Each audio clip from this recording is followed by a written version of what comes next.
మనం మన కోసం పనిచేసుకుందాం, నిజమైన ప్రతినిధిగా నిలబడదాం.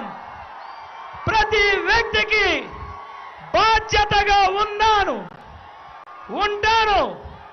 నా తమ్ముళ్ళందరికీ ఉద్యోగాలు, ఉపాధి, అలాగే నా అన్నలకి, అక్కలకి, అందరికీ మరి ధైర్యంగా మీకోసం పనిచేయడానికి మీ ముందుకి అన్న పవన్ కళ్యాణ్ గారు, చంద్రబాబు నాయుడు గారు, మోడీ గారు మీ ముందుకు పంపించారు.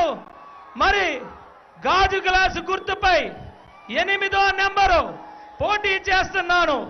మీ బాధ్యతను ఓటు రూపంలో నాకు ఇవ్వండి. మీ బదులు నన్ను అసెంబ్లీకి మీ ప్రతినిధిగా పంపించాలని చెప్పి కోరుకుంటూ సదా మీ సేవకుణ్ణి సుందర్పు విజయ్ కుమార్, కేర్ ఆఫ్ ఎలమంచిలి.